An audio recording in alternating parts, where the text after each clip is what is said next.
अब जो बात बची एकमात्र एक, और वो केवल इतनी है कि संसदीय विशेषाधिकार और फंडामेंटल राइट, इनके बीच क्या रिलेशन है। क्योंकि दोनों को हम देखें तो दोनों प्लेन लैंग्वेज में लिखे हैं। ये नहीं कहा कि संविधान के उपबंधों के अधीन रहते हुए ऐसी किसी भाषा का प्रयोग आपको अनुच्छेद 105 में नहीं दिखाई दे रहा। और जब हम फंडामेंटल राइट इन्हें पढ़ते हैं तो भी इस ढंग की भाषा का प्रयोग नहीं दिखाई देता। अनुच्छेद 22 आप पढ़ें। अनुच्छेद 22 कहता है कि प्रत्येक गिरफ्तार व्यक्ति, गिरफ्तारी दांडिक आरोप पर है, गिरफ्तारी हाउस के कंटेम्प्ट इस आरोप पर है, गिरफ्तारी न्यायालय के अपमान के आरोप पर है, किस आरोप पर है इससे मतलब ही नहीं रखता। और फंडामेंटल राइट, यही समस्या उस समय हम उठा रहे थे जब हम सीआरपीसी का सेक्शन 78 उसका परंतु पढ़ रहे थे कि फंडामेंटल राइट ठीक है, मान लिया हमने कि क्रिमिनल कोर्ट में फंडामेंटल राइट इन्फोर्स नहीं किया जा सकता, क्योंकि फंडामेंटल राइट की मांग के लिए आपको हाई कोर्ट या सुप्रीम कोर्ट जाना है। लेकिन इसका अर्थ यह तो कतई नहीं हो सकता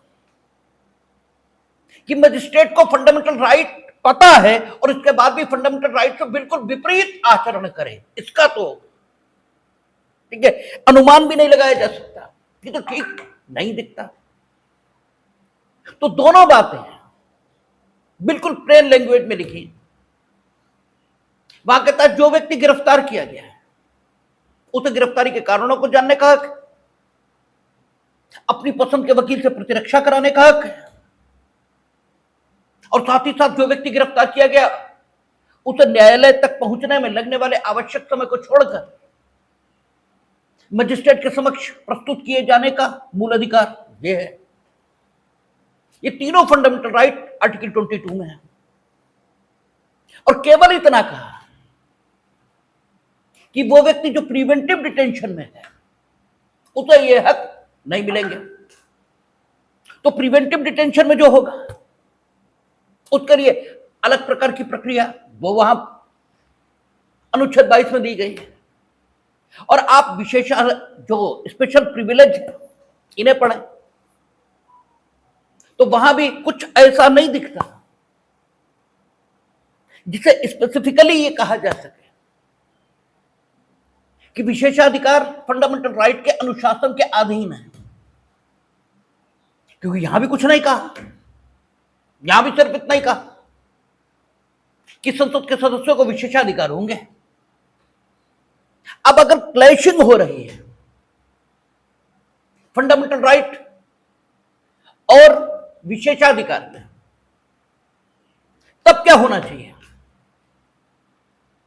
ऐसी स्थिति के लिए कोई समाधान यहां नहीं दिया गया।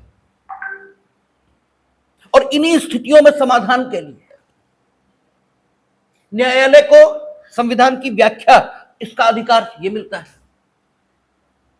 पहली बार यह समस्या पैदा हुई है। एक मुकदमा आप लोगों के यहां किताबों में नोट है, ठीक है, आपका ब्रिड्स अखबार से संबंधित। उसमें गुणपति केशव रेड्डी, शायद यह नाम है, बरसत नफीसुल्लाह का, यूपी असेंबली है। इसके बारे में एक आर्टिकल ये लिखा गया ब्रिड्स अखबार में। ब्रिड्स एक समय हिंदुस्तान का बहुत प्रसिद्ध अखबार रहा है। उसमें एक आर्टिकल लिखा गया। आर्टिकल में जो कुछ लिखा गया उसे यूपी असेंबली का अपमान यह माना गया। और यूपी असेंबली ने नोटिस ये जारी किया। जो ब्रिड्स के संपादक थे डीएच मिस्त्री, उनके लिए, और कहा कि आप हाउस के समक्ष उपस्थित होइए और स्पष्टीकरण दीजिए क्यों न ब्रीच ऑफ प्रिविलेज के लिए आपके खिलाफ कार्रवाई की जाए। आज भी पत्रकारों को यह गलतफहमी रहती है कि शायद वो कानून के प्रोसेस से बहुत ऊपर है। ये गलतफहमी तो हिंदुस्तान में सभी को है कि वो कुछ विशेष अधिकार लेकर पैदा हुए हैं, उन्हें भी थी। तो वो हाउस के संबंध के जवाब में बिल्कुल कुछ उन्होंने नहीं किया। उसके बाद अगेन आगे कार्रवाई हुई है। तब वो बंबई उच्च न्यायालय, ठीक है, नहीं बंबई उच्च न्यायालय नहीं गए, हाँ ठीक है। जब वो नहीं आए तो हाउस ने वारंट जारी किया और बंबई से वो पकड़कर ले आए गए। लेकिन हाउस ने अपने समक्ष प्रस्तुत कराने की बजाय उन्हें एक होटल में डिटेन किया और 7 दिन तक वो होटल में डिटेन रहे। कोई कार्रवाई हाउस ने आगे नहीं की, यानी गिरफ्तार होकर तो आ गए और होटल में डिटेन कर दिया। और हाउस ने अपने समक्ष प्रस्तुत होने का या अपने समक्ष प्रस्तुत किए जाने का कोई निर्देश ये भी नहीं दिया और वो 7 दिनों तक होटल में डिटेन रहे। अब हैबियस कॉर्पस ये पड़ी और ये कहा गया कि अनुच्छेद 22 का वायलेशन ये हो रहा है, क्योंकि अनुच्छेद 22 कहता है कि गिरफ्तार अगर व्यक्ति किया गया है तो उसे गिरफ्तारी के कारण जानने का हक है और अपनी पसंद के वकील से प्रतिरक्षा कराने का यह हक है। और प्रत्येक दशा में अगर गिरफ्तार है तो 24 घंटे के अंदर मजिस्ट्रेट के समक्ष ले जाना यह बाध्यता है। तो अनुच्छेद 22 इसका वायलेशन हुआ है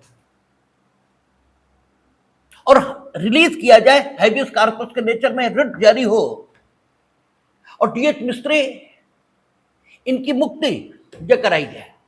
इस बात को लेकर उच्च न्यायालय में अनुच्छेद 226 के अंतर्गत रिट फाइल की गई। कोर्ट ने इसको ठीक माना।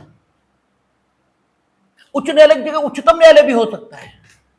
मेरी जबान मत पकड़िएगा, तत्व की बात समझिएगा, क्योंकि अक्सर आप लोग यही करते हैं, जबकि इन बातों का कोई मतलब नहीं होता।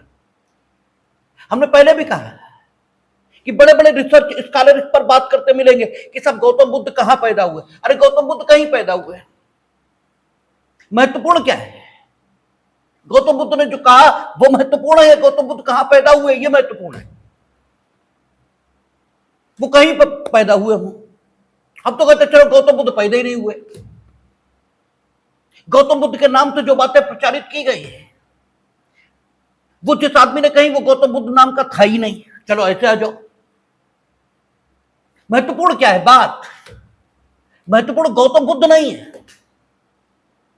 लेकिन आप लोग ऐसी बातें करते, बोले उस्ताद बोले वो गोरखपुर में पढ़ाते थे। अरे भाई गोरखपुर में पढ़ाते थे, वो कहीं नहीं पढ़ाते थे। जो प्रिंसिपल है उस पर बात करो, ठीक है। आप कौन कहां पढ़ाता था इससे मतलब ही क्या है? उच्च न्यायालय में रिट फाइल हुई या उच्चतम न्यायालय में, इससे कोई मतलब नहीं। बात तो सिर्फ इतनी है कि अनुच्छेद 22 ये लागू होगा या नहीं होगा, इस पर न्यायालय का मत ये आ रहा है। वो मत उच्च न्यायालय से आ रहा या उच्चतम न्यायालय से, इससे कोई मतलब ही नहीं है। तो उच्च न्यायालय अगर हमने कहा है और उच्चतम न्यायालय निकले हैं तो इस बात पर हमारा मुंह पकड़ने की जरूरत नहीं है। खुद से समझ लीजिएगा, वो किताब पढ़ लीजिएगा, क्योंकि ये तर्क की बात है। क्योंकि इतिहास ये याद रखना मूर्खों का स्वभाव होता है। कौन कहां पैदा हुआ इससे लेना ही देना क्या? किसके पिताजी कौन थे इससे क्या मतलब? किसी ने क्या कहा यह महत्व की बात है। उसका मानव जीवन के उन्नयन में किस प्रकार का रोल हो सकता है यह महत्व की बात है। तो हमें सैद्धांतिक चर्चा यह करनी चाहिए और सैद्धांतिक चर्चा यह है कि सब फंडामेंटल राइट ये शासित करेंगे विशेषाधिकारों को या नहीं करेंगे। इस पर उच्च न्यायालय ने कोई मत दिया या उच्चतम न्यायालय ने, इससे कोई लेना देना है ही नहीं। यदि वो मत ठीक है, उस मत में ही कोई गड़बड़ है तब तो बात अलग है। लेकिन आपको पूरे हिंदुस्तान में विद्वान इसी ढंग के दिखेंगे, वो यही बताते मिलेंगे कि गौतम बुद्ध कहां पैदा हुए थे। अरे कहीं पैदा हुए हैं, इससे क्या लेना देना? तो हम लोग बात कर रहे थे कि हैबियस कॉर्पस के नेचर में रिट जारी हो। उच्चतम न्यायालय ने या उच्च न्यायालय जहां भी ये मामला फाइल किया गया था उसने बात को ठीक माना और हैबियस कॉर्पस के नेचर में रिट जारी की गई है। और जो डीएच मिस्त्री ये होटल में डिटेन थे, इनको मुक्ति ये दी गई। अब यहां से एक बात ये निकल आई कि इसका अर्थ यह हुआ कि संसदीय विशेषाधिकारों पर फंडामेंटल राइट का अनुशासन लागू होगा, क्योंकि फंडामेंटल राइट का वायलेशन हुआ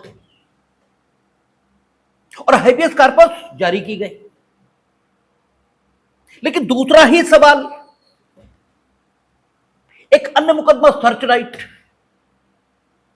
इस सर्च लाइट के मुकदमे में दूसरा सवाल यह पैदा हो गया, क्योंकि फंडामेंटल राइट ये अनेक प्रकार के हैं। कुछ समानता से संबंधित है, कुछ स्वतंत्रता से संबंधित है, कुछ शोषण के विरुद्ध रक्षा का अधिकार ये देते हैं, कुछ शिक्षा और संस्कृति संबंधी अधिकार ये देते हैं, कुछ संवैधानिक उपचारों का अधिकार ये प्रदान करते हैं। तो चूंकि फंडामेंटल राइट एक नेचर के नहीं है, इसलिए फिर प्रश्न पैदा हुआ कि जितने प्रकार के फंडामेंटल राइट हैं, क्या सारे के सारे विशेषाधिकारों को नियंत्रित ये करते हैं या नहीं? क्या सारे के सारे फंडामेंटल राइट इनके अधीन होकर ही विशेषाधिकार लागू किए जाएंगे, या केवल कुछ फंडामेंटल राइट? क्योंकि अब तक जो सवाल उठा है वो अनुच्छेद 22 के संदर्भ में उठा है। शेष फंडामेंटल राइट के संबंध में कुछ भी उपलब्ध नहीं है। इसलिए यह भी कहा जा सकता है कि जहां वैयक्तिक स्वतंत्रता इससे संबंधित सवाल है, तब तो विशेषाधिकारों को फंडामेंटल राइट के अधीन होकर पढ़ा जाएगा। लेकिन अन्य फंडामेंटल राइट ये विशेषाधिकारों को शासित नहीं करेंगे। संभावना इस बात की भी है, सर्च लाइट केस, इसमें क्या हुआ, बिहार की विधानसभा में किसी मेंबर ने स्पीच दी। अब असेंबली में वाक स्वतंत्र है और असेंबली की प्रोसीडिंग्स को अगर हाउस ने अथॉरिटी नहीं दी है तो आप छाप नहीं सकते, और अगर छाप रहे हैं हाउस की अथॉरिटी के बिना तो यह आपका अपना रिस्क है, क्योंकि यह उनका प्रिविलेज है कि उनकी प्रोसीडिंग्स को आप उनकी अनुमति के बिना छाप नहीं सकते। और आपसे चर्चा हुई थी कि यह ठीक है कि इंग्लैंड में 1971 में इस विशेषाधिकार को छोड़ दिया गया है,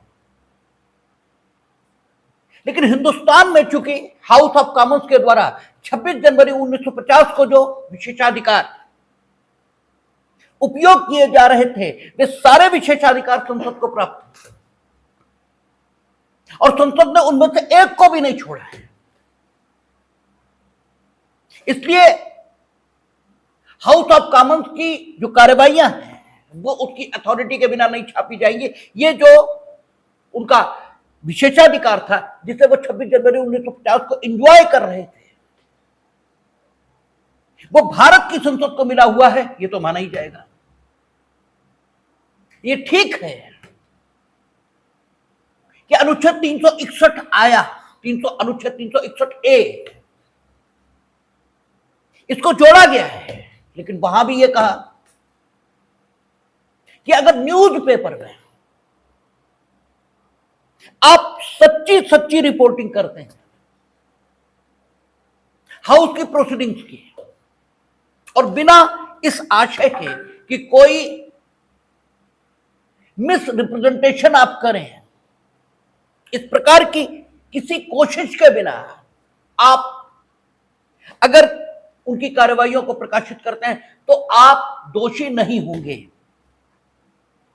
लेकिन वहां जो सुरक्षा दी गई है बड़ी सीमित प्रकार की है, ठीक है ना। 361A में जो सुरक्षा मिली है वो बड़ी सीमित प्रकार की है, वो असीमित नहीं है। और जब मसला सर्चलाइट का उठा तब तो अनुच्छेद 361A था भी नहीं।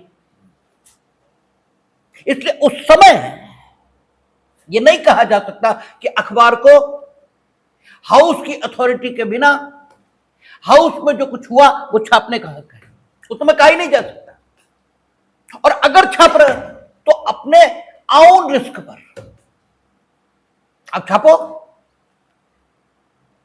अगर उन्होंने ब्रीच ऑफ प्रिविलेज इसका संज्ञान ले लिया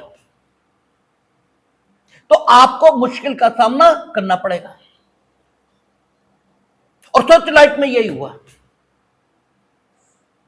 सर्च लाइट नाम के अखबार ने बिहार विधानसभा में जो कुछ बोला गया उसके कुछ हिस्सों को हाउस के प्रिजाइडिंग अफसर के द्वारा निकाले जाने का आदेश देने के बाद भी संबंधित सदस्य के पूरे भाषण को छाप दिया। अब जब संबंधित सदस्य का पूरा भाषण छपा, जबकि हाउस के प्रिजाइडिंग अफसर ने उस सदस्य के भाषण के कुछ अंश हटाए जाने के निर्देश ये दिए थे, तो वे अंश जिनके हटाए जाने का निर्देश दिया जा चुका था कानून की निगाह में भाषण ही नहीं है, कानून की निगाह में भाषण नहीं है। और अनुच्छेद 361A अगर है भी तो वो सुरक्षा क्या दे रहा कि हाउस में जो कुछ बोला गया उसकी सही सही रिपोर्टिंग अगर आप कर रहे हो बिना किसी दुराशय के तो आपको सुरक्षा रहेगी। यहां तो आप सही सही रिपोर्टिंग कर रहे हो यह भी नहीं कहा जा सकता, क्योंकि सही सही रिपोर्टिंग तो तब होती है जब आप जो कुछ बोला गया और जो कुछ हटाया गया उसे हटाकर शेष बचे को छापते। ऐसा तो आपने किया। तो सर्च लाइट के जो संपादक थे इनके विरुद्ध विशेषाधिकार हनन की कार्यवाही प्रारंभ हो गई। अब ये सम्मन पर सुप्रीम कोर्ट पहुंचे या वारंट पर सुप्रीम कोर्ट पहुंचे, it is not a matter of consideration, और ये कोई महत्व की बात भी नहीं है और इसलिए हमें याद भी नहीं है, क्योंकि as a student of law हमारे लिए प्रिंसिपल ज्यादा महत्वपूर्ण है, कहानी महत्वपूर्ण नहीं है। और ना हमें पेजिंग करनी है जो हम कहानी लिखते घूमे। कुल मिलाकर स्थिति यह आई है कि हाउस ने विशेषाधिकार हनन का संज्ञान ले लिया और मसला सुप्रीम कोर्ट के समक्ष आ गया, क्योंकि जो सर्च लाइट के संपादक थे उनका कहना था अनुच्छेद 19(1)(a) के अंतर्गत हमें वाक एवं अभिव्यक्ति की स्वतंत्रता ये प्राप्त है और हमारा ये वाक एवं अभिव्यक्ति का स्वातंत्र सिर्फ और सिर्फ अनुच्छेद 19(2) में जो शीर्षक बताए गए हैं उन्हीं के मुताबिक सीमित किया जा सकता है, और वो भी कानून बनाकर, और वो भी सिर्फ उतना जितना सीमित किया जाना जरूरी हो। क्योंकि अनुच्छेद 19(1)(a) क्या कहता है, राज्य युक्ति संगत युक्ति युक्त प्रतिबंध लगा सकता है। कैसे? कानून बनाकर, राज्य विधि बनाकर युक्ति युक्त प्रतिबंध लगा सकता है।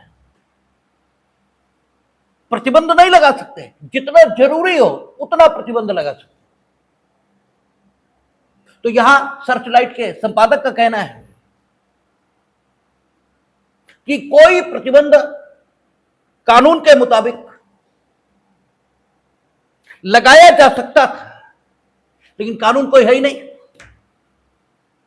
और कानून भी अगर हो जिसके माध्यम से आप हमारी व्यक्ति ठीक है बोलने की स्वतंत्रता को सीमित करना चाहते हैं, तो वो अनुच्छेद 19(2) में जो शीर्षक बताए गए हैं वाक्य में अभिव्यक्ति की स्वतंत्रता को सीमित करने के, उन्हीं के आधार पर बनना चाहिए।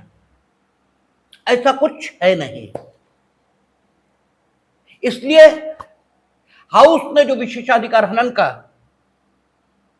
संज्ञान लिया है, इस मामले को खत्म किया जाना चाहिए। उन्होंने जो समन वारंट हमारे खिलाफ जारी किए हैं वो सबको इश्यू होने चाहिए। और आपका ब्रिट्स केस की जो रूलिंग है ये मौजूद है, वहां अनुच्छेद 22 के आधार पर क्वेश किया। तो इस केस में सुप्रीम कोर्ट ने यह कहा कि नहीं, जो अनुच्छेद 105 है जो विशेषाधिकार दे रहा है, उसमें किन्हीं ऐसे शब्दों का प्रयोग नहीं है जो ये दर्शित करते हो कि आपका विशेषाधिकार फंडामेंटल राइट के अकॉर्डिंग पढ़े जाएंगे। ऐसा कुछ भी नहीं लिखा है। इसलिए यह बात कहना गलत है कि वाक एवं अभिव्यक्ति की स्वतंत्रता के अंतर्गत आप ऐसा कुछ छाप सकते हैं जिसका छापना विशेषाधिकार के कारण से मना हो। ये तो बात ही गलत है, क्योंकि जब तो विरोधी उपबंध मौजूद है तो निर्वचन का सिद्धांत यह है कि हार्मोनियस कंस्ट्रक्शन किया जाना चाहिए। दो विरोधी उपबंध हैं, एक कुछ कहता है, एक कुछ कहता है, तो आपको सामंजस्य से अपने निर्वचन के माध्यम से दोनों के बीच बिठाना चाहिए और आपको कुछ ऐसी बात कहनी चाहिए कि दोनों उपबंध लागू होते रहें, क्योंकि दोनों उपबंधों को बनाने वाली विधायिका है। यहां भी चाहे फंडामेंटल राइट है चाहे विशेषाधिकार है, बनाए तो संविधान सभा ने। इसलिए किसी की भी अथॉरिटी कम है ये कैसे मान सकते हैं, और किसी की अथॉरिटी ज्यादा ये भी नहीं मान सकते। कोई मनमर्जी तो चल नहीं रही कि चाहे जो कुछ मान लो।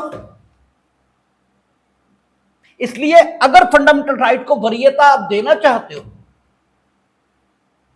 तो फंडामेंटल राइट को वरीयता देने का कोई कारण, कोई आधार ये तो मौजूद हो। अनुच्छेद 22 वो तो इटसेल्फ कह रहा है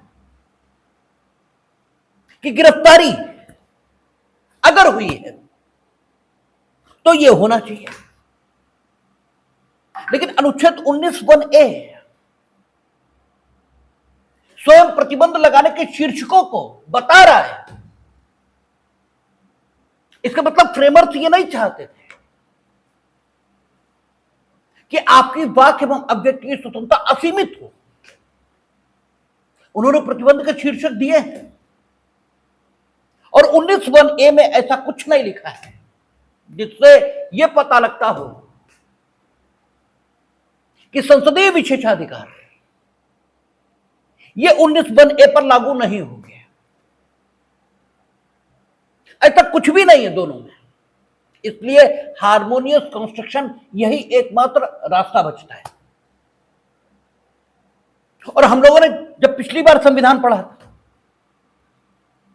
तो आपको सूचियों के अर्थान्वयन का एक सिद्धांत बताया था कि जब संघ सूची, राज्य सूची और संवर्ती सूची इनमें उल्लिखित विषयों का अर्थान्वयन किया जाता है तो हमेशा ऐसे करते हैं कि जहां पर जनरल नेचर की एंट्री है उस जनरल नेचर की एंट्री को सीमित करके पढ़ते हैं। अगर दूसरी सूची में कोई स्पेशल नेचर की एंट्री है, उदाहरण के लिए शिक्षा, ये राज्य सूची का विषय है, और अगर राज्य सूची का विषय है इसका मतलब यह हुआ कि शिक्षा के संबंध में कानून बनाने का काम राज्य सरकारें या राज्यों की विधायिकाएं ये करेंगे। लेकिन उच्च शिक्षा जो कि शिक्षा के अंतर्गत है, भाई जब आप शिक्षा बोलेंगे तो शिक्षा के अंतर्गत प्रत्येक प्रकार की शिक्षा आएगी। Primary education, higher education, technical education, व्यवसायिक शिक्षा। शिक्षा एक ही प्रकार की नहीं है, शिक्षा के बहुत प्रकार हैं और वो सारी शिक्षाएं शिक्षा शब्द के अंतर्गत समाहित हैं।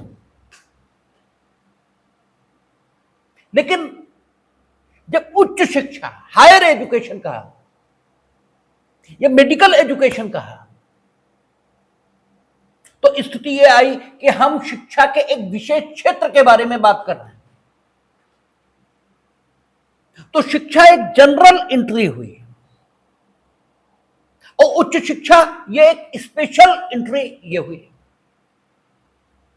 और जब उच्च शिक्षा स्पेशल एंट्री हुई तो हमें ये देखना होगा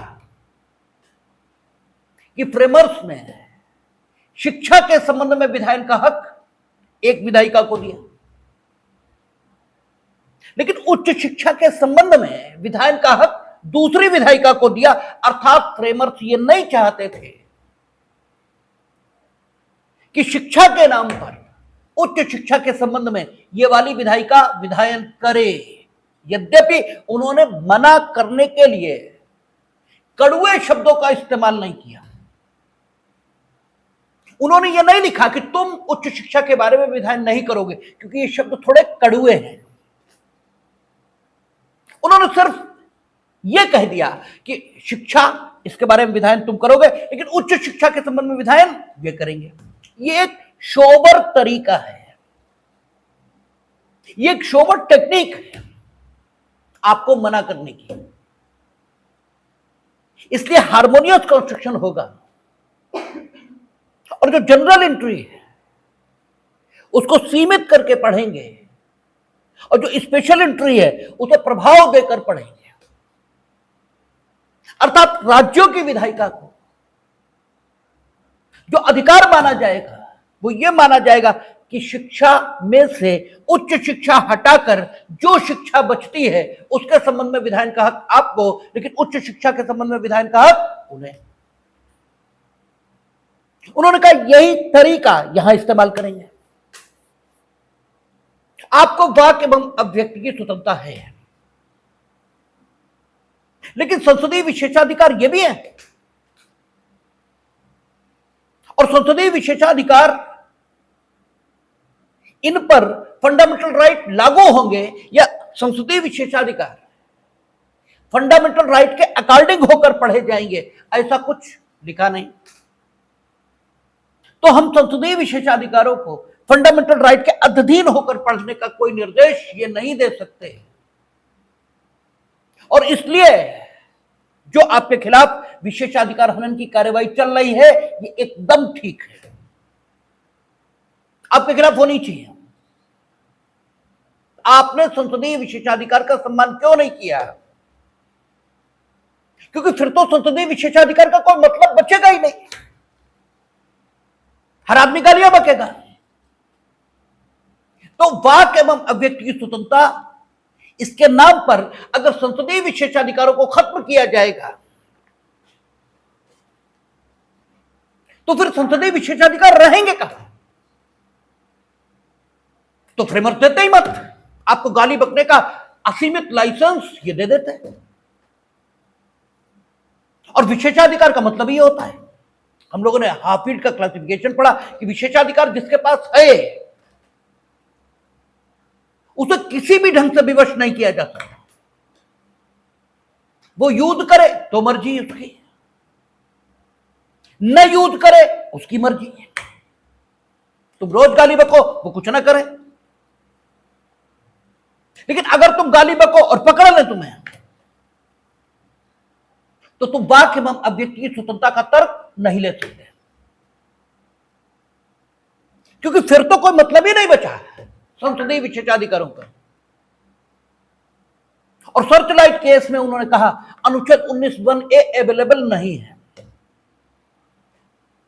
संसदीय विशेषाधिकार के मामले में। दोबारा फिर एक और रिट यह फाइल की गई और यह कहा गया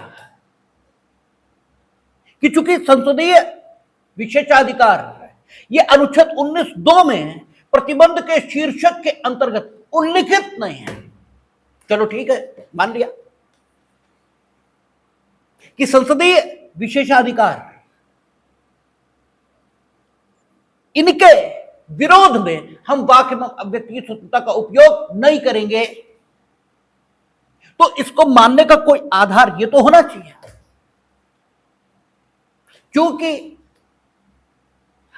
वाक्य एवं अभिव्यक्ति की स्वतंत्रता पर प्रतिबंध लगाने के शीर्षक स्वयं अनुच्छेद 19(2) में लिखे हैं और उनमें संसदीय विशेषाधिकार नहीं लिखा है। इसलिए हमारी बोलने की स्वतंत्रता पर कोई प्रतिबंध नहीं लगाया जा सकता और ये जो कार्यवाही हमारे विरुद्ध चल रही है विशेषाधिकार हनन की, इसको समाप्त होना चाहिए। कोर्ट ने इसे भी नहीं माना, सेकंड भी खारिज किया और उनका ये सारे तर्क आपके पुराने तर्कों जैसे ही हैं। इन सबस्टेंस आपके तर्कों में कोई भिन्नता नहीं है। आपसे पहले ही कहा गया कि हार्मोनियस कंस्ट्रक्शन किया जाएगा और संसदीय विशेषाधिकार जो हैं उनका सम्मान करते हुए आपको बोलने का अधिकार मिलेगा और आपके उस बोलने के अधिकार पर अगर प्रतिबंध लगाना है तो अनुच्छेद 19(2) की प्रक्रिया के मुताबिक ही लगेगा, इसके अलावा नहीं। सर्चलाइट केस में एक तर्क और उठाया गया कि सब हाउस ने ये जो कार्रवाई हमारे खिलाफ की है इसके द्वारा अनुच्छेद 21 में वर्णित मूल अधिकार जो हमारा है इसका भी हनन किया है।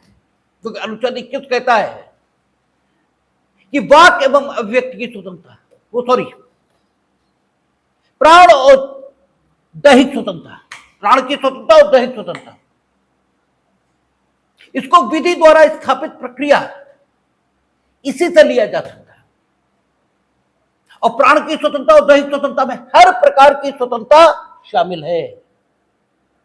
कोई स्वतंत्रता हो तो प्राण और दैहिक स्वतंत्रता, इसका हनन विधि द्वारा स्थापित प्रक्रिया से होना चाहिए। और विशेषाधिकारों को इन्फोर्स करने के लिए कोई विधि उपलब्ध नहीं है। जैसे आईपीसी, उसके मुताबिक न्याय निर्णयन के लिए सीआरपीसी, ठीक है। आपका जो अन्य विधियां हैं जो दीवानी दायित्वों का निर्धारण करते हैं उनमें दायित्व निर्धारण के लिए आपका सीपीसी। लेकिन यहां कोई कानून नहीं है जिसकी प्रक्रिया के मुताबिक विशेषाधिकारों को लागू किया जा सके। इसलिए भी सारी कार्रवाई अनुच्छेद 21 के विपरीत है,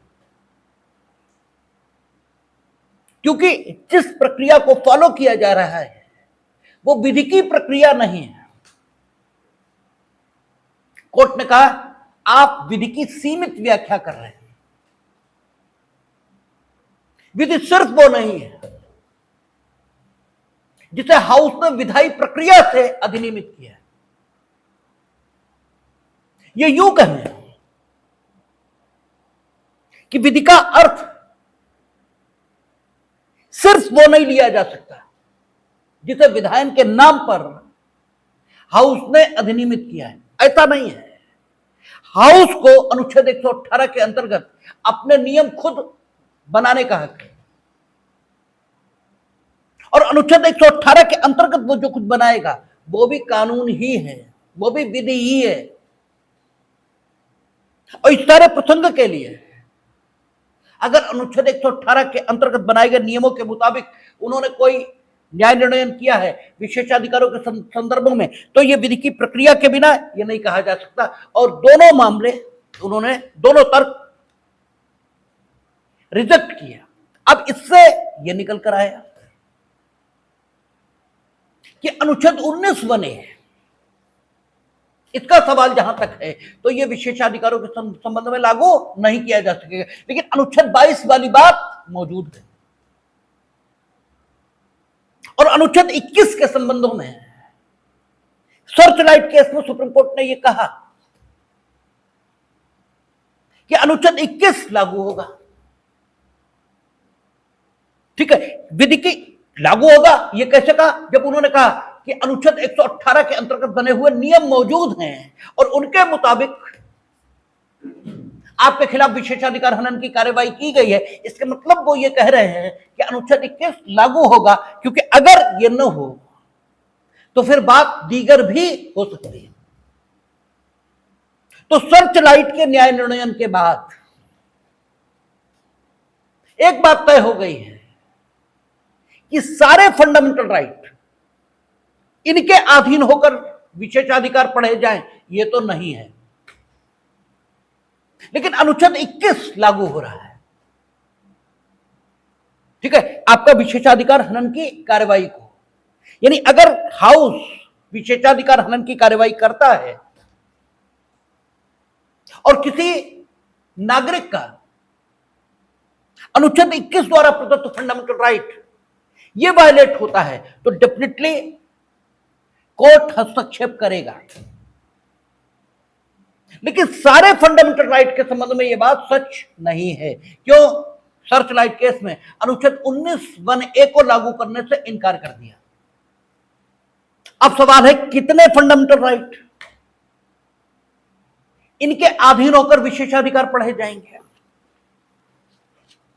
और कौन कौन से फंडामेंटल राइट विशेषाधिकार हनन के संबंध में प्रभावहीन समझे जाएंगे। तो इस संबंध में कोई अथॉरिटी उपलब्ध नहीं है, क्योंकि यही मुकदमे हैं जो आपका फंडामेंटल राइट के प्रश्न को लेकर सुप्रीम कोर्ट तक गए हैं। इसके अलावा अभी कोई गया ही नहीं, तो इसके अलावा ये प्रश्न अभी खुले हैं कि क्या सारे फंडामेंटल राइट अनुच्छेद 21 को छोड़कर विशेषाधिकार के संबंध में अर्थहीन है, या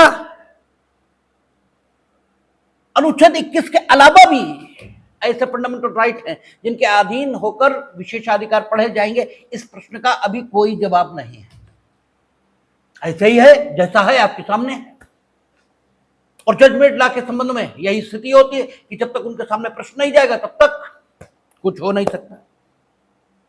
और फंडामेंटल राइट और आपका विशेषाधिकार, इनको लेकर सबसे गंभीर कंट्रोवर्सी जो हुई है उसे केशव सिंह का मामला बोला जाता है। ये सबसे गंभीर कंट्रोवर्सी है और इसमें कोर्ट ने विस्तार से सारे संदर्भ को देखा था और कोर्ट ने कहा था कि इंग्लैंड जैसी स्थिति की मांग हिंदुस्तान में नहीं हो सकती। इंग्लैंड में जब संसदीय विशेषाधिकारों की बात चली तो उस समय वहां निरंकुश राजा काम कर रहे थे और निरंकुश राजाओं के विरुद्ध संसदीय विशेषाधिकारों का जन्म यह हुआ है। यहां ऐसी स्थिति कभी नहीं, ठीक है, कभी थी नहीं। और फिर यहां संसदीय विशेषाधिकार आपको कैसे दिए? अनुच्छेद 105 के माध्यम से, जो स्वयं संविधान का भाग है। इसलिए आप असीमित विशेषाधिकारों की मांग नहीं कर सकते यहां, और यहां जुडिशियल रिव्यू पार्ट है, ठीक है। अगर अनुच्छेद 105 है जो आपको विशेषाधिकार दे रहा है, तो अनुच्छेद 226, 32 ये भी हैं जो सुप्रीम कोर्ट और हाई कोर्ट को जुडिशियल रिव्यू की शक्तियां दे रहे हैं। साथ ही साथ अनुच्छेद 105 ये भी कह रहा है कि आपको वो विशेषाधिकार ये तो प्राप्त रहेंगे जो हाउस ऑफ कॉमन्स यूज कर रहा था, लेकिन विधि बनाकर आप नए विशेषाधिकार ये भी अर्जित कर सकते हैं और जो पुराने विशेषाधिकार इन्हें खत्म भी कर सकते हैं। और अगर आपने विधि बनाई तो वो सब्जेक्ट टू फंडामेंटल राइट होगी अनुच्छेद 13(2) के मुताबिक, और अनुच्छेद 13(2) के मुताबिक अगर वो सब्जेक्ट टू फंडामेंटल राइट होगी, अर्थात फंडामेंटल राइट के विरोध में गई, तो हम उसको शून्य घोषित कर सकते हैं। तो ऐसी दशा में आप ये तो नहीं कह सकते कि आपका जो विशेषाधिकार संबंधी क्षेत्र है ये वैसा ही है जैसा इंग्लैंड में है। इंग्लैंड जैसी स्थिति की मांग तो यहां नहीं हो सकती। इंग्लैंड में स्थिति क्या है? इंग्लैंड में स्थिति यह है कि हाउस ऑफ कॉमन्स जब विशेषाधिकार हनन के लिए वारंट जारी करता है तो दो तरह से करता है। एक तो हाउस ऑफ कॉमन्स ये लिखता है वारंट में कि आपने ये किया है, इसलिए आपने विशेषाधिकार हनन किया है। यानी विशेषाधिकार हनन ये आपने किया है, इसके आधार स्वयं वारंट में वर्णित कर देता है। जैसे हम ये लिखें कि आपने किसी व्यक्ति पर सीधे सीधे गोली चलाई है बिना किसी कारण, आपको गोली चलाने के लिए कोई प्रेरणा ये उपलब्ध नहीं थी, और you were a person of sound mind, आप पागल हैं, ऐसा भी कोई प्रमाण उपलब्ध नहीं है। इसलिए माना जाएगा कि आपने स्वेच्छा संबंधित व्यक्ति पर गोली चलाई है और आपने उसकी हत्या कारित की है। यानी हत्या का आरोप जब हमने आप पर लगाया तो आरोप लगाने के कारण ये स्वयं स्पष्ट कर दिया। एक तरीका ये हो सकता है, और एक तरीका ये इस्तेमाल हम कर सकते हैं कि आपको हत्या के दंड से दंडित, आपने अमुक व्यक्ति की हत्या की है और आपको हत्या के दंड से दंडित किया जाता है। दो तरह से बात कही जा सकती है। तो इंग्लैंड में हाउस ऑफ कॉमन्स दो तरह से विशेषाधिकार हनन के लिए कार्यवाही करता था। एक, वो आधार लिखता था कि आपने विशेषाधिकार का हनन किया है, ये हम इस आधार पर कह रहे हैं। और जब आधार लिखता था तो न्यायालय के समक्ष अगर कभी मामला जाता था तो न्यायालय आधारों की जांच करता था कि क्या वाकई ये आधार जो बताए गए हैं ये एग्जिस्ट कर रहे हैं, और अगर हां तो न्यायालय आगे कोई कार्रवाई नहीं करता था, और अगर एग्जिस्ट नहीं कर रहे हैं तो न्यायालय हेबियस कॉर्पस जारी करता था और संबंधित व्यक्ति को छुड़वा देता था। एक हाउस ऑफ कॉमन्स इस तरह से वारंट जारी करता था विशेषाधिकार हनन के लिए कि आपने विशेषाधिकार का हनन किया है, बात खत्म, आपको सजा दी जा रही है। अगर इस नेचर में रिट जारी हुई है, इस नेचर में विशेषाधिकार हनन के लिए वारंट जारी हुआ है, तो कोर्ट उसमें कुछ नहीं करता था। कोर्ट का मानना यह था कि हाउस ऑफ कॉमन्स देश का सर्वोच्च न्यायालय है, सुपीरियर कोर्ट है, और वो चूंकि सुपीरियर कोर्ट है इसलिए हम उसकी वारंट के औचित्य का परीक्षण नहीं कर सकते। कोई इंफीरियर कोर्ट सुपीरियर कोर्ट के वारंट का परीक्षण नहीं कर सकता। ये इंग्लैंड की स्थिति है। जब केशव सिंह के मामले में उच्चतम न्यायालय के समक्ष मामला आया तो उच्चतम न्यायालय ने कहा कि यह स्थिति हिंदुस्तान में नहीं है। यहां उच्चतम न्यायालय कौन है? यह सुप्रीम कोर्ट, ठीक है, इसको बताया गया है, और यह उसी के द्वारा बताया गया है जिसके द्वारा आपको विशेषाधिकार दिए गए। भाई एडजुडिकेशन कौन करेगा? यह कॉन्स्टिट्यूशन बता रहा है, और उसी कॉन्स्टिट्यूशन द्वारा प्रदत्त विशेषाधिकारों को आप क्लेम कर रहे हैं। तो आप अपनी शक्तियों को बढ़ाएं और हमारी शक्तियों को कम करें, यह आप में नहीं हो सकता। इसलिए आप यह नहीं कह सकते कि हमारे द्वारा जारी वारंट, इसके औचित्य का परीक्षण कोई न्यायालय नहीं कर सकता, यह आप नहीं कह सकते। अगर फंडामेंटल राइट का वायलेशन हो रहा है, वही सर्च लाइट का तर्क उठाया है उन्होंने। उनका कहना अगर अनुच्छेद 21 का वायलेशन हो रहा है, आपने दुराशयपूर्वक कार्रवाई प्रारंभ की है, या फिर आपने बिना विधि की प्रक्रिया इससे कार्रवाई प्रारंभ की है और संबंधित व्यक्ति के अनुच्छेद 21 द्वारा प्रदत्त मूल अधिकार इसका हनन हो रहा है, तो हम कार्रवाई करेंगे, क्योंकि फंडामेंटल राइट को इन्फोर्स कराने का हक हमें मिला है और उसी के द्वारा मिला जिससे आपको विशेषाधिकार मिले हैं। इसलिए आप यह नहीं कह सकते कि अनुच्छेद 21 के वायलेशन की दशा में भी हम सुपीरियर कोर्ट की तरह वारंट जारी कर रहे हैं, इसलिए आप परीक्षण नहीं कर सकते। इंग्लैंड में यह बात बोली जा सकती है, हिंदुस्तान में नहीं बोली जा सकती, क्योंकि यहां लिखित संविधान है, और चूंकि संविधान के उपबंध सारी चीजों को निर्धारित कर रहे हैं। हमने आपसे चर्चा की थी कि संविधान को मूल विधि, fundamental law of the land, ये क्यों कहते हैं, या किसी भी विधि को संविधान की मान्यता मिलती कब है, इस पर बात हुई थी।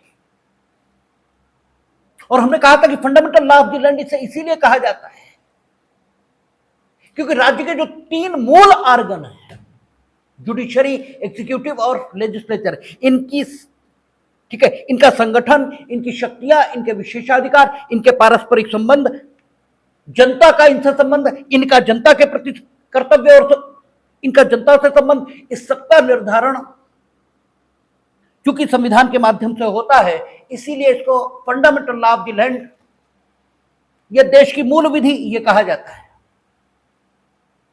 और वही विधि देश की मूल विधि या संविधान कहलाती है जिसमें ये विशेषताएं मौजूद होती है। और चूंकि हिंदुस्तान में ये मूल विधि मौजूद है, इसलिए वो जिसको जो अधिकार दे रही है, वो व्यक्ति या वो संस्था उस अधिकार का उपयोग करेगी और दूसरा उसमें कोई हस्तक्षेप नहीं करेगा। इसलिए इंग्लैंड जैसी स्थिति की मांग नहीं हो सकती। केशव सिंह का मामला क्या है ये देख लेते हैं। केशव सिंह सोशलिस्ट पार्टी के एक नेता थे और यूपी असेंबली में कांग्रेस पार्टी की सरकार ये चल रही थी। उन्होंने एक पंपलेट प्रकाशित किया और पंपलेट प्रकाशित करके यूपी विधानसभा के अध्यक्ष पर पक्षपाती होने के आरोप लगाए। ठीक है, और पक्षपाती होने का आरोप उन्होंने उस संदर्भ में लगाया, प्रथमतः केशव सिंह ने एक एमएलए, विधानसभा के सदस्य के बारे में कोई ऐसी टिप्पणी की थी जिसे विधानसभा सदस्य के विशेषाधिकार का हनन माना गया। विधानसभा के सदस्य द्वारा शिकायत किए जाने के आधार पर,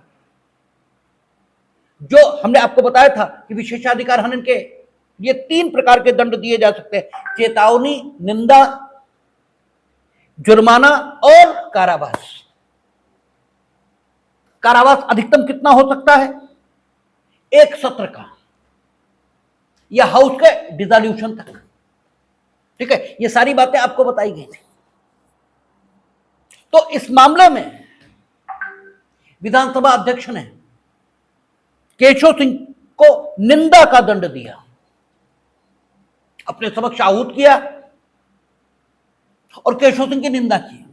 जब निंदा की तो केशव सिंह ने विधानसभा के अध्यक्ष, उनके विशेषाधिकार का हनन किया। और जब उनके विशेषाधिकार का हनन किया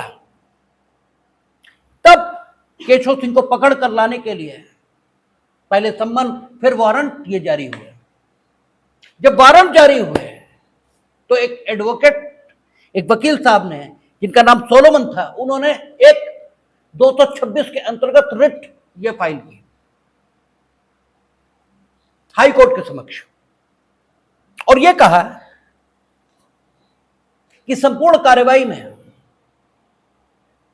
हमें सुनवाई का अवसर नहीं दिया गया और संपूर्ण कार्यवाही मेरे विरुद्ध दुराशय से प्रारंभ की गई है और मेरे अनुच्छेद 21 का वायलेशन ये किया जा रहा है। बिना विधि की प्रक्रिया के, ये जो सर्चलाइट केस में तर्क था कि बिना विधि की प्रक्रिया के सारी कार्यवाही चलाई जा रही और दुराशय पूर्वक, क्योंकि पॉलिटिकली ये सोशलिस्ट पार्टी के हैं और ये कांग्रेस पार्टी के हैं और ये मेजॉरिटी में हैं, इसलिए उत्पीड़न करने के लिए ये दुराशय पूर्वक कार्यवाही चलाई जा रही है। उच्च न्यायालय ने, अच्छा, केशव सिंह को आपका जेल भेज दिया था।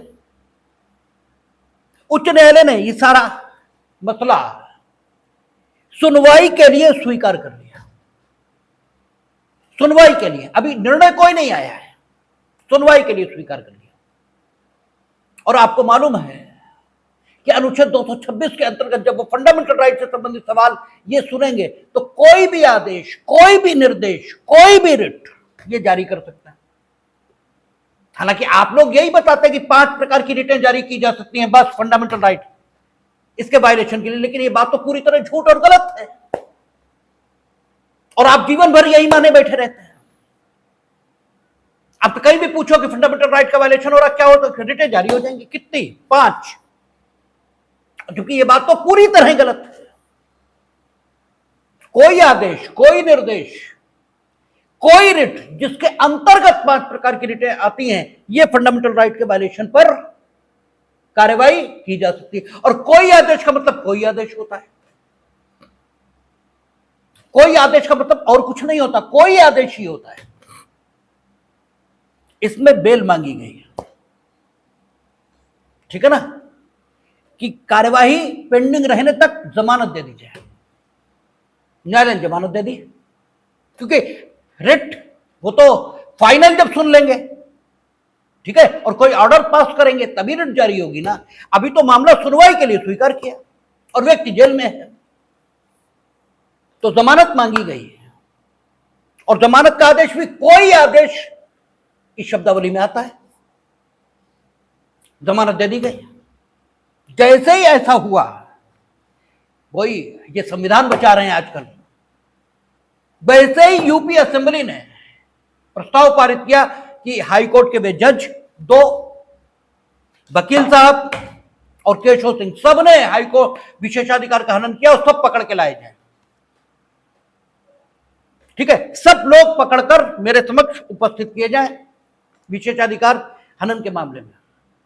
तब उन 2 जजों ने, वकील साहब ने और केशव सिंह ने एक और रिट फाइल की, क्योंकि अब तो केशव सिंह का झंझट ही अलग हो गया, अब तो जे फंस गए। अब एक और रिट फाइल हुई और उस रिट में कहा गया, जो सवाल उठाए हाईकोर्ट के जजों ने, उन्होंने कहा कि अनुच्छेद 212 है, ठीक है ना, अनुच्छेद 212 और वहां अनुच्छेद 121 है, ठीक है ना, जो कहता है कि जो सिटिंग जजेस हैं हाईकोर्ट या सुप्रीम कोर्ट के, उनके न्यायिक आचरण के संबंध में कोई कार्य, कोई चर्चा किसी हाउस में नहीं चलेगी जब तक कि उन्हें हटाने का कोई प्रस्ताव विचाराधीन न हो। हम जो न्यायिक तौर पर आचरण कर रहे थे, हमने 226, हमें हक है कि हम मामला सुन सकते हैं। जिस मामले में विधिक अधिकार या फंडामेंटल राइट का सवाल उठाया जाएगा, उसे हम सुन सकते हैं। अभी तो हमने सिर्फ सुना ही है और तो हमने कुछ किया नहीं। न तो हमने ये कहा कि अनुच्छेद 21 का वायलेशन हुआ या नहीं हुआ, कुछ भी तो हमने नहीं कहा। हम तो सिर्फ सुनने के लिए उसे स्वीकार किए, जस्ट टू हियर। इसका तो हमें एक है। आगे हम क्या कहेंगे ये कोई एस्टिमेशन तो नहीं हो सकता। हो सकता आगे हम यही कहें कि अनुच्छेद 21 का वायलेशन है ही नहीं, हाउस एकदम ठीक कर रहा है, हो सकता हम यही कहें। आज की तिथि पर कैसे कहा जा सकता है कि साहब हम गलत कर रहे थे? और जो इन्हें विशेषाधिकार देता है वही हमें यह हक देता है, कॉन्स्टिट्यूशन ऑफ इंडिया। और वही कॉन्स्टिट्यूशन ऑफ इंडिया इन पर रोक भी लगा रहा कि आप मेरे न्यायिक आचरण के संबंध में कोई कार्रवाई नहीं करेंगे। और ये संविधान बचा रहे थे, इनका ये चरित्र है, ठीक है, ये संविधान बचाते हैं। तभी हमें इन लोगों से बहुत, ठीक है, चिढ़ सी आती है। आप कॉन्स्टिट्यूशनल हिस्ट्री पढ़ेंगे तो इनके कतई है, आपको दिखाई देगा ये कहां खड़े हैं। हाई कोर्ट के 2 जजेस गए हैं ये सारे सवाल उठाकर, और यूपी हाई कोर्ट के 28 के 28 जजों की, उस समय 28 जज थे हाई कोर्ट, सबकी पीठ बनी और सबने कहा कि अनुच्छेद 212 यह हक देता है। इसलिए उन्होंने कुछ गलत नहीं किया है। और ये जो विशेषाधिकार का नोटिस जारी किया गया है 2 जजों को, वकील साहब को और केशव सिंह को, सब स्टे कर दिया उन्होंने। इस स्टे के बाद यूपी असेंबली ने एक क्लैरिफिकेशन जारी किया, ठीक है, कि साहब हमारे आचरण से ऐसा लग रहा है, ऐसा संदेश जा रहा है कि हमने जजों को, वकील साहब को सुनवाई का अवसर नहीं दिया। इसलिए अब हम परिवर्तित नोटिस जारी कर रहे हैं कि दोनों जज, वकील साहब और केशव सिंह हमारे समक्ष उपस्थित हों और ये बताएं कि हम क्यों न विशेषाधिकार हनन का संज्ञान ले लें। मतलब पिछला वापस कर लिया, अब विशेषाधिकार हनन किया है, इसका जवाब देने के लिए नहीं आई है, ये बताने आई है कि हम विशेषाधिकार हनन का, ठीक है, कॉग्निजेंस क्यों न ले लें। शोकाज जारी कर दिया। जब शोकाज जारी किया फिर मसला गया, 28 के 28 जज बैठे, उन्होंने फिर इसे स्टे कर दिया। अब कंप्लीट स्थिति आ गई कि अब क्या किया जाए। अब ये मसला, क्योंकि अब तो कुछ हो ही नहीं सकता, इधर इनकी बात है, उधर उनकी बात है। अब मसला सुप्रीम कोर्ट को रेफर हुआ। अनुच्छेद 143 के अंतर्गत राष्ट्रपति को ताकत, ठीक है, 143(1), 143(2) दो हैं, तो अब राष्ट्रपति को रेफर हुआ और राष्ट्रपति के द्वारा रेफरेंस जब भेजा गया, और आपको पता है जो हम लोग सुप्रीम कोर्ट पढ़े, ठीक है, देखेंगे, पढ़ेंगे, उसकी शक्तियां पढ़ेंगे, उसकी फंक्शनिंग पढ़ेंगे तो देखेंगे जब राष्ट्रपति रेफरेंस भेजते हैं तो उस पर ओपन कोर्ट में सुनवाई होती है, और वैसे ही सुनवाई होती है जैसे सामान्य मामलों पर सुनवाई करते हैं, वैसे सुनवाई होती है। इसमें सुप्रीम कोर्ट की ओपिनियन आई कि यह कहना तो बिल्कुल गलत कि आप इंग्लैंड जैसी स्थिति इंजॉय करते हैं, ये हिंदुस्तान में तो नहीं है, क्योंकि वहां विशेषाधिकार आपको भिन्न संदर्भों में मिले हैं और हिंदुस्तान में आपको वो विशेषाधिकार हैं जो अनुच्छेद 105 में है, उसके अलावा आपको कोई विशेषाधिकार नहीं है। और नए विशेषाधिकार आप कानून बनाकर ही हासिल कर सकते हैं, इसके अलावा नहीं। और अगर आपको विशेषाधिकार हैं तो डेफिनेटली अन्य ऑर्गन्स भी हैं, उनके भी अधिकार हैं, और आपको पूरे संविधान का सम्मान यह करना होगा। और पूरा संविधान यह कहता है कि अनुच्छेद 212 के अंतर्गत आप सिटिंग हाई कोर्ट के जज के न्यायिक आचरण की जांच नहीं कर सकते थे, आप उस पर कोई टिप्पणी नहीं कर सकते थे। और जब आप ये कह रहे थे कि दो जजेस ने विशेषाधिकार का हनन किया है, तो आप उनके आचरण के बारे में ही चर्चा कर रहे थे और उन्हें हटाने का कोई प्रस्ताव विचाराधीन नहीं था, ठीक है ना। और आपके समक्ष तो विचाराधीन हो भी नहीं सकता, क्योंकि हाई कोर्ट के जज हों या सुप्रीम कोर्ट के, हटाएंगे तो वही पार्लियामेंट, हटाने के लिए कौन, पार्लियामेंट अधिकार संपन्न है, आप तो है नहीं।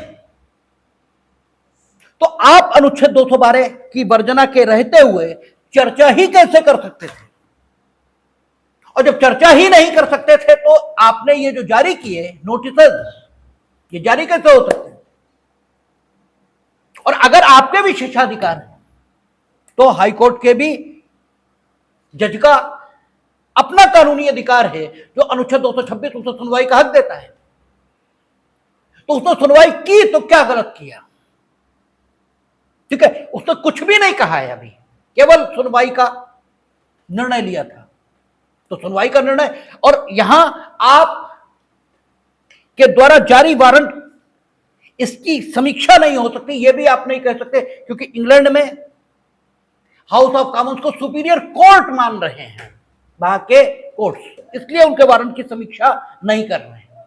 यहां कोर्ट के रूप में नहीं, आप लेजिस्लेचर के रूप में वारंट जारी कर रहे हैं, ठीक है, क्योंकि यहां संविधान आपको सिर्फ लेजिस्लेचर की भूमिका में स्वीकार कर रहा है।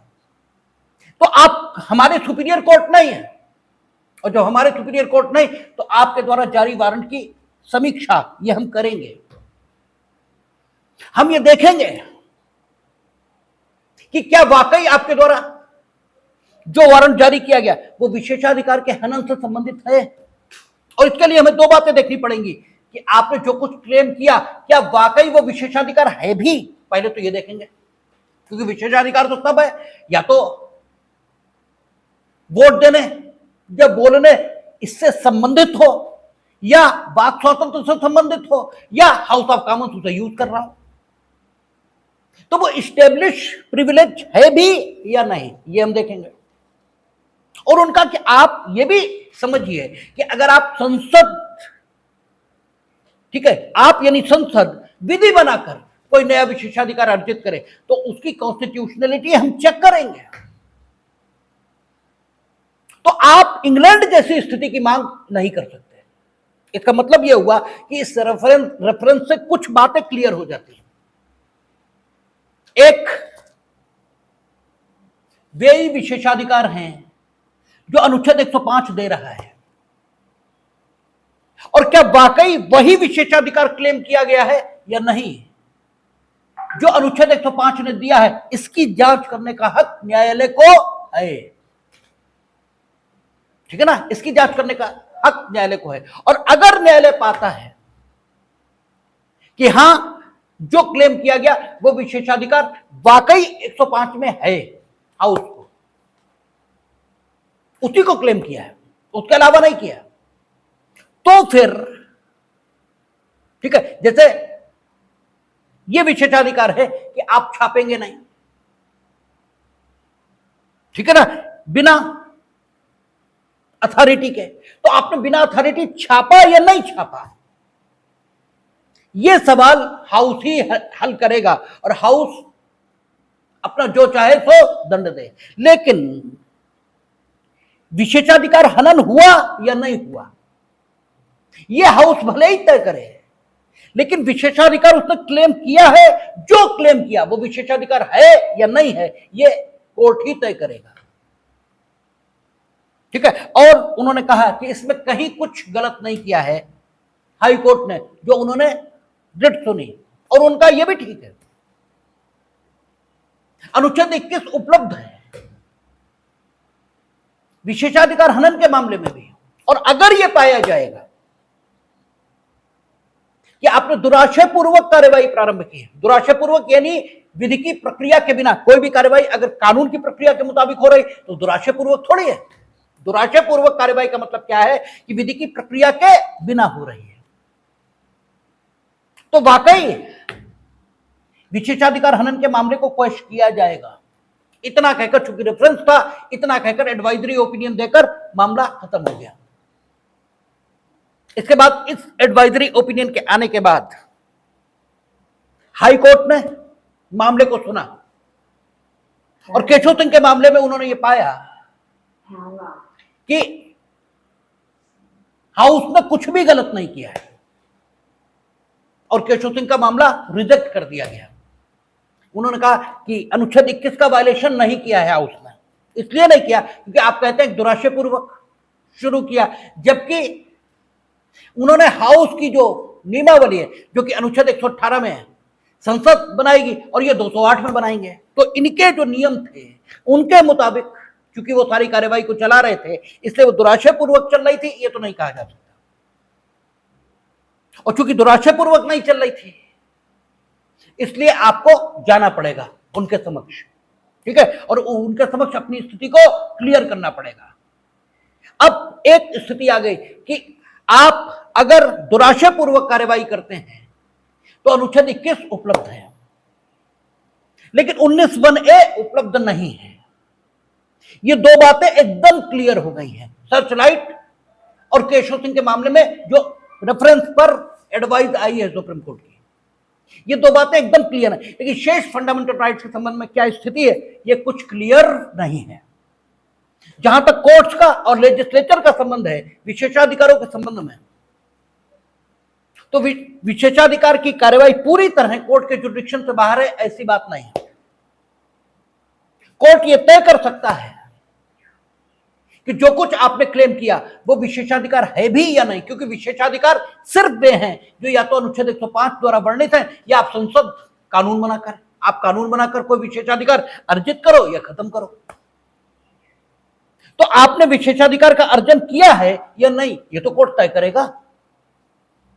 हां, एक बार यह तय हो गया कि वो जो क्लेम किया गया है वो वाकई हाउस का विशेषाधिकार है, फिर कोर्ट की भूमिका खत्म हो जाती है, फिर हाउस की भूमिका है। फिर हाउस ये देखेगा कि उसके विशेषाधिकार का हनन हुआ या नहीं हुआ, और यदि हुआ तो वो क्या दंड देना चाहता है, ये हाउस का।